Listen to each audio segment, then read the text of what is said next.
Hi there, this is Sean, the Honest Book Reviewer, with another book review. In this book, we're talking about The Other Emily, written by Dean Koontz. Here's the book. Once again, it's another recent Dean Koontz book, where I hoped it would be as good as his earlier works, but it's not. It's too soft. There are too many themes recurring in this book. His hatred of science is one of them.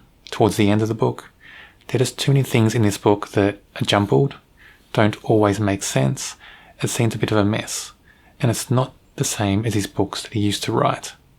Again, I'm on the hunt. I keep reading his books, hoping I'll find a new book that reaches those same heights as his old books once did. This isn't one of them. The main story is about a guy called David Thorne. He's an author, so once again we have a character in Dean Koontz books that is an author. Happens quite a lot. Anyway, David Thorne's wife went missing a few years ago, and she's never been found. No one's found her body, not turned up anywhere, hasn't, mysteriously turned up saying, here I am, I was vanished for a while, I've come back. No one knows what happened to her. He assumes that she's dead, and he assumes that she was killed by a serial killer called Ronnie Lee Jessup, who's in prison at the moment. That's the main part, or the main theme of the story. And David Thorne will visit the prison and visit Ronnie Lee Jessup throughout the book to ask questions about whether he killed his wife.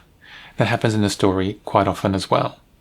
That's the main part of the story. The other part of this story is that David Thorne sees this strange woman in a restaurant, and this woman looks exactly like Emily, his wife that went missing years ago. Not only does this woman look like Emily, but when David Thorne approaches her and they start talking, she speaks like Emily as well. Her voice, her mannerisms, the way she thinks, everything reminds David about Emily. David becomes obsessed with Madison, this new woman, and they arrange to meet later on and have a few lunches, dinners, start going out in a way. But in the background, David hires a PI to investigate Madison into her background. I found that a bit weird, a bit stalkerish, and that's one of the reasons I think that I don't really like this character, David Thorne, in this book. Now, if this book had stayed along those lines, is this woman really Emily? And if she is, why does she look the same age that Emily did when she vanished so many years ago? Or is Emily really dead and this woman's some sort of strange doppelganger? If that had stayed along the lines in this book, it would have been a much better read. But instead later on, we dive into some weird sci-fi territory that didn't really suit the rest of the book. I'm not going to go into detail on that because you should read it for yourself. And there are a few twists along the way, but I just think the book would have been much better if it had stuck to the just bare essentials. A really simple plot, not trying to throw too many elements in there that don't gel very well, they don't make sense to each other. What I did like about this book is the dialogue, the meetings between David Thorne and the serial killer Ronnie Lee Jessup. I thought those parts were the best parts in this book. They just feel so suspenseful in a way. I liked the character Ronnie Lee Jessup. I like the way he manipulates David a lot in this book, in those dialogues. They just felt so real. That Ronnie Lee Jessup character feels so sinister and so real, and even so dangerous still, even though he's in prison. There's something about that character that resonates, danger.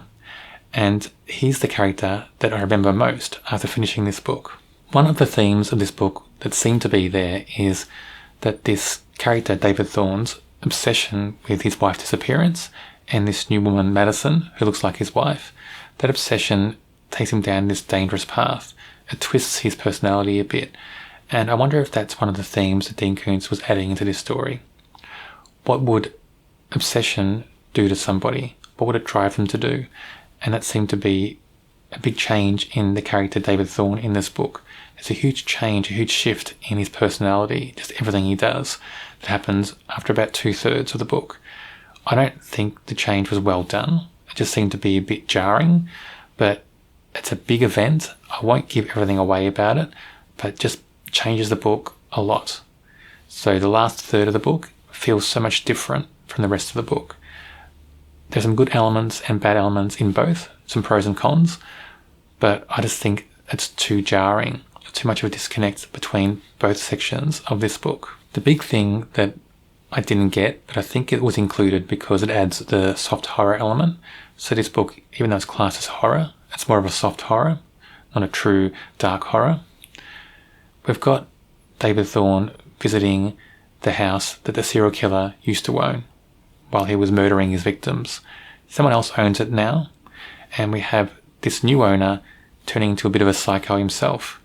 And I think that's the soft horror injection into the book that was put there just to add a bit of a shock value, tease the reader a little bit. And I think without that, you couldn't really call it horror at all. That's the reason why it's there. It doesn't really make sense to the rest of the story. There's no cohesion to that element and the rest of the story. So it's just there for the horror value, I think. And I don't think it actually had to be there. Take that part out. Turn this more into a thriller, even a psychological thriller, would have been much better than throwing this element in and calling it horror. David Thorne is our main character. He's another character who's an author. Koontz seems to add characters like this in many of his books. It's either a main character who's an author, or a support character, or a minor character. There seems to be always someone there who's an author. It gets a bit tiring after a while. I didn't really engage with this character a lot. Some parts I did, like the parts where he's visiting the serial killer, Ronnie Lee Jessup. They were the best parts of the book, so I engaged with both those characters in those sections. Other than that, I didn't really engage with David Thorne a lot in the books, and I found that his character felt a bit jarring when he switches to a whole different personality for the last third of the book. He has some personality traits that turn me off as well. He seems a bit arrogant. He has this stalkerish vibe going on where he uses a PI to get background info on people. Just elements like that don't really gel to who the character's meant to be, or the character that Koontz is trying to present to us.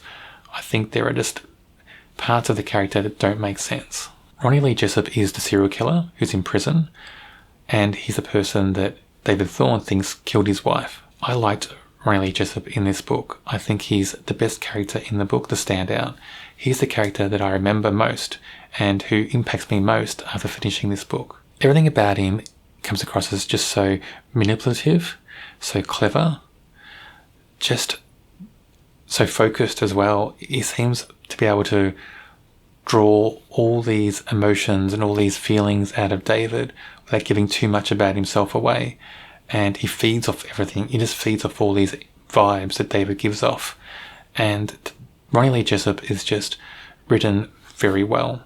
The best character in this book. Madison is the strange woman that looks so much like Emily. Emily 2.0.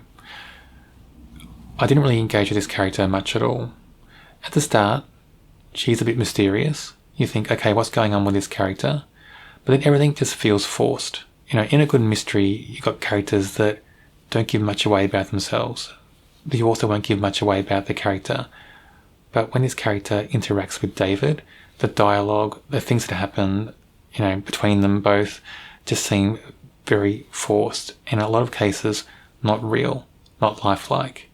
There's one moment where she appears in David's house in the middle of the night, unannounced and uninvited, and David's okay with it. They're strangers at that point, basically. Don't know much about each other, and that happens. It just didn't seem real. And I just thought, what the hell's going on here? It just doesn't fit the story.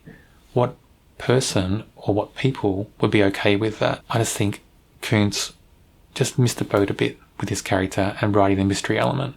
It just didn't seem real and didn't make me engage with the character at all. The Other Emily could have been a much better book if Koontz had just stuck to a bit more of a simple plot and not trying to throw in different elements, almost different genres into the same book. I rate it a 2.5 out of 5. It's above average, or just about average. The writing style is good for the most part. There are still a lot of descriptions, a lot of detailed descriptions that repeat themselves, and that happens a bit in Koontz's more recent works. And what that does, it tends to slow down the suspense and sometimes remove it completely. While you're building up in a slow burn section, trying to build up suspense, build up tension, those paragraphs where everything seems to be so detailed and repeat themselves takes it all away.